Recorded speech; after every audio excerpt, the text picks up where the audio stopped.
But that was a good introduction, and that was a great sum up of the introduction. And I can go a little bit deeper, but I want to make sure I cover the experience, and I hope that everyone gets a perspective so they get a better understanding. And I know everyone listening to your story, I love getting perspective from people, because it teaches me things that I'll never experience or may never experience, And you said, you hope people don't experience some of these things. And there's many things in my life that, I don't wish on anyone. We talked about in the podcast, and, we talked about, I am a business owner, started a business with $0 and just went at it. Build it from the ground up and worked really hard. My wife and I, we got married, and I always wanted lots of kids, and one of our challenges in life is they didn't come so easy. It took us 7 years before we were able to have our first little girl, and then it took us about 1 month to learn that we're going to lose our little girl. She had a genetic disease called spinal muscular atrophy. And so we spent the next 7 months, just enjoying her the best we could. And then the experience you don't want people to have is when she passed away in our arms. Life adds a lot of challenges and a lot of struggles. But, through your perspective, my perspective, people can, hopefully build foundations and grow. So I dealt with some stresses, building my business, losing my daughter. And then we came to a point where I had some mucus on my chest. I wasn't feeling so good. My throat was kind of tightening up. And I went into the doctor to get checked out, and I got an antibiotic. And the antibiotic I took, after 2 nights, I woke up in the middle of the night, extremely suicidal. More powerful than could ever dream of. And without my wife, I probably wouldn't be here today, because I sat there for quite a few hours till I fell asleep, just saying, this isn't me, this isn't me, this isn't me, all night. And then through the next week, I was still very, very, very suicidal, and I got tired of that. So I went back to the doctor and got some mental health drugs. And I like to make the caveat that if you're using something that's benefiting you, roll with it. That's great. For me, these didn't work, and they did quite the opposite. And the first one I just had an allergic reaction to, so he moved me on to the next one the next day because it was very little and it didn't work. And the next one took everything I was experiencing currently and made it about 1,000 times worse. My body, I quit digesting food. Not only was I suicidal, I had massive anxiety attacks. And at this point, for the next 3 days after one pill of this, I was super, super paranoid, and I just sat around the house being watched by my parents just to make sure I didn't make the wrong choice. And I was just extremely paranoid. And as he said, sleep didn't happen. The first night, I think it was about every minute, eyes kept popping open until the sunshine came back up. And for the first several months, the story was the same. I went back to the doctor saying, okay, because I was losing weight because I didn't digest food. I lost about 20, 30 pounds, and I was eating 6 meals a day. I was trying. And the doctor, in the end, said to me, he says, well, it's just because you're stressed. What do you want me to do? And I was very, very lost at that point, because I've now gone down this road and my body is not doing anything that I'd like it to do, and the doctor's pretty much saying, I'm sorry, you know, whatever. And after that I went to a GI doctor because I wasn't digesting food. And I learned a very, very important lesson when I went to the GI doctor. I thought I was going crazy. You know, I thought my brain was falling apart. And as he checked me, took the cameras, looked up and down, and couldn't find anything. But I asked him a question. I says, man, can these brain drugs really affect your gut this bad? And he says, oh, we use these drugs for the gut all the time. So 90% of all your serotonin, dopamine, they're created in your gut, not in your brain. And that's when a light bulb turned on in my head, and I said, wait, I'm not crazy. This is a gut issue. And at that point, I was still super anxious, super paranoid, you know, not quite like I was making some improvements. And I began to research and learn, and I found a functional doctor. And one of the things, I was watching a lot of videos and researching because I wanted to try and fix the problem. That's what I'm a bike shop guy, and I fix bikes all day. I fix things all day. And so my goal was to try and fix the problems. And so I'm researching, and the one doctor, he said, we test, we don't guess. That's how we fix problems. Which was great because so far the doctors had just guessed, you know, maybe. And so I signed up with him, and he ran some different tests on me, like a DNA stool test that looks at the bacteria overgrowth and things in your gut. One was a urine test that looks at your vitamin levels, and also will show, you know, if you've got yeast problems or mold problems and that sort of thing in you. And then they did a cortisol test, which were all fantastic things because now they gave me a different perspective. I actually had something new to look at. The cortisol test was interesting because normally when you wake up in the morning, your cortisol is what wakes you up in the morning, right? So it'll rise 16 to 32%. Mine was going about 486%, which is the equivalent of giving your teenager keys to the Ferrari and watching waste the tires on the street. Every morning I was going 120 miles an hour, and it showed me something. It showed me that there's a reason for what I was feeling. There were different things with the different bacteria in my guts. You know, when I researched those, I learned, you know, that different bacteria cause different emotions and things inside your body. They can add to depression. They can add to the anxiety. And so I learned that I could find answers, and I began to deal with them. And it takes time. Everyone knows that's dealing with stuff. It takes a process and time. And so I began to learn how the body and your emotions and your feelings work together. And from that point, I was able to start my healing process. I was able to start to eliminate each of these different overgrowths and the problems that I had in my gut. And as I went along, I was able to get better. As I did this, and I like to do this, and I noticed, I think it was Ryan, you know, that he says he's got systems in place to deal with triggers. You know, as I progressed, I would develop a system for dealing with the different emotions and different things, but I'd also learn where they came from. I learned that,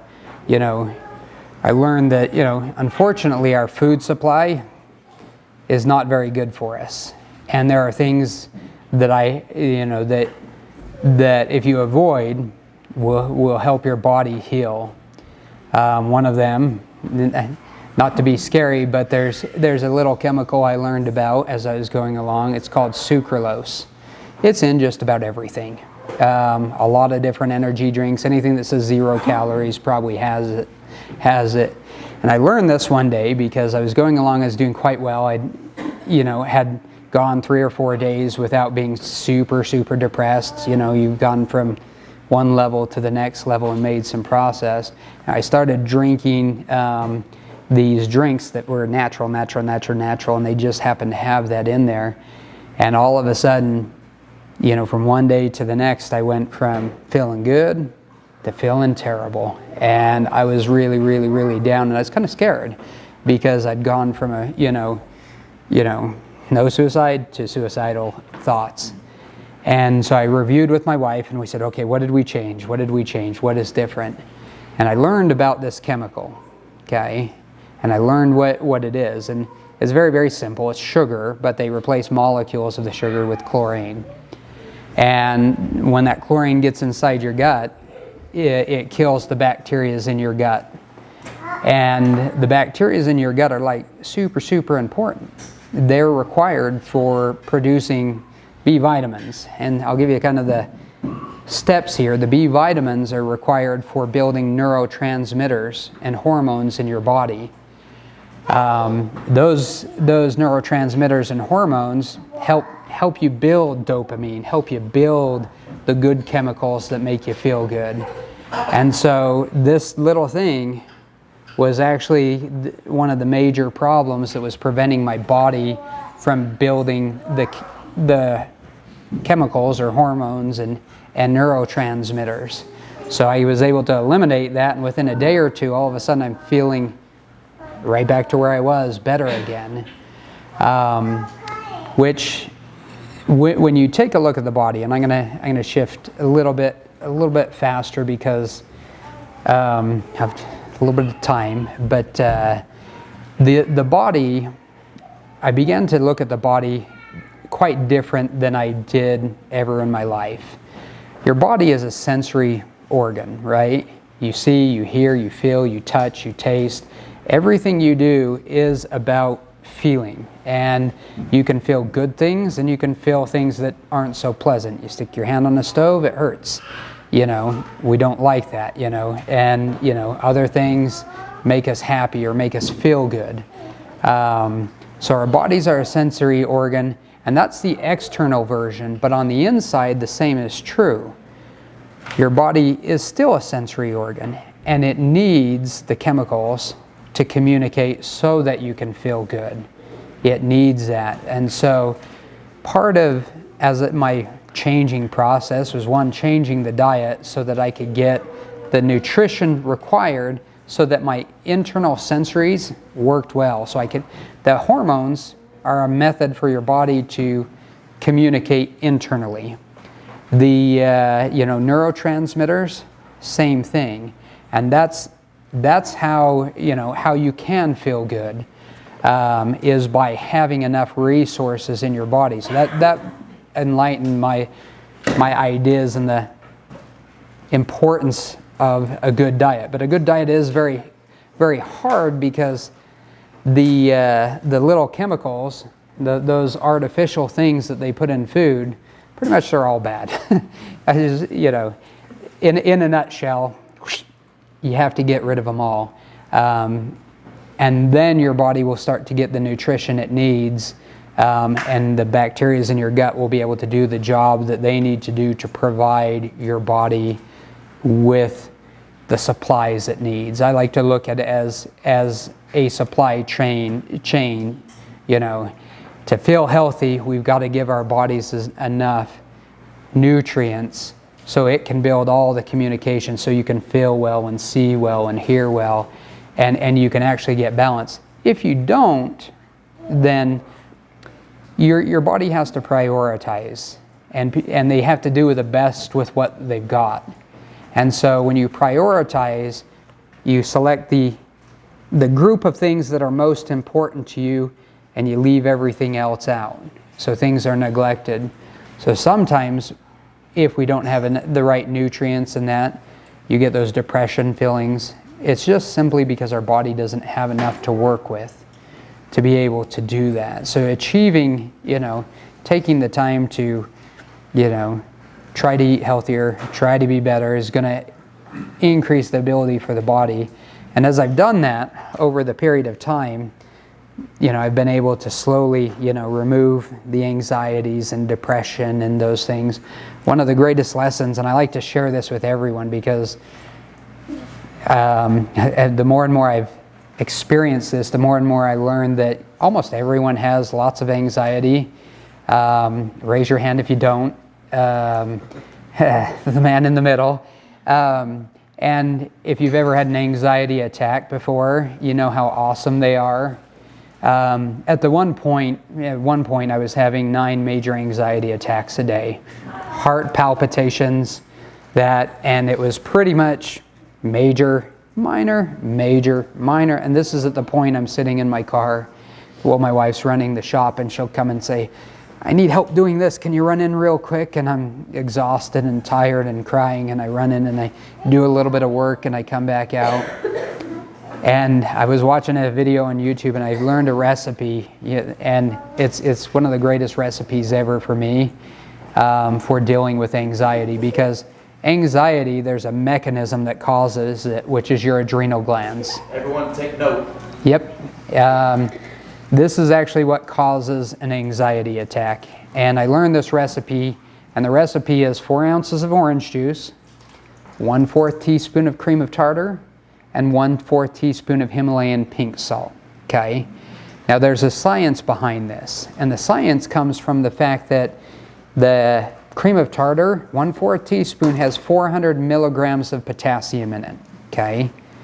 And that potassium, salt, and the vitamin C in the orange juice works like this. The vitamin C helps you absorb the potassium and salt, and that potassium salt will calm down your adrenal glands, which are right back there. And the adrenal glands, what's happening in an anxiety attack is your fight or flight's being triggered by something, usually not the bear that it should be. And your adrenal glands start pumping out epinephrine and cortisol. Okay? Epinephrine is what causes the heart palpitations. Okay? Cortisol is what causes the anxiety. So again, I told you about my cortisol being up at 486%. That's designed just to get you awake so that you're refreshed for the day. But when you're that high, and when you go super high, it's like being super alert, and everything means everything to you. So it's that much more. So yeah, the cortisol causes the anxiety. The epinephrine causes the heart palpitations. And it can also cause, like if you get upset stomach when you're anxiety, then that's causing that problem. But the potassium and the sodium will calm down your adrenal glands, and it'll slow it down. And it'll actually do it really well. At that point, when I did that, the first time I did it, I showed up to work, I drank that in the morning, and I ended up sleeping for about 2 hours in my car, the longest I'd slept in over 3 months, which was fantastic. It was terrible because the car is super uncomfortable, but it was fantastic at the same time. So I've got 30 seconds left, I'm sure, but what I'm hoping my experiences help is to help you understand that different perspectives can open up new channels, new ways to, help you deal and cope with stress and anxiety and derealization and depression and all those magical things that we love so much. And that's really what I have at the moment. And I think we'll have a question thing, and you can ask questions too. We'll do questions. Okay, so yeah.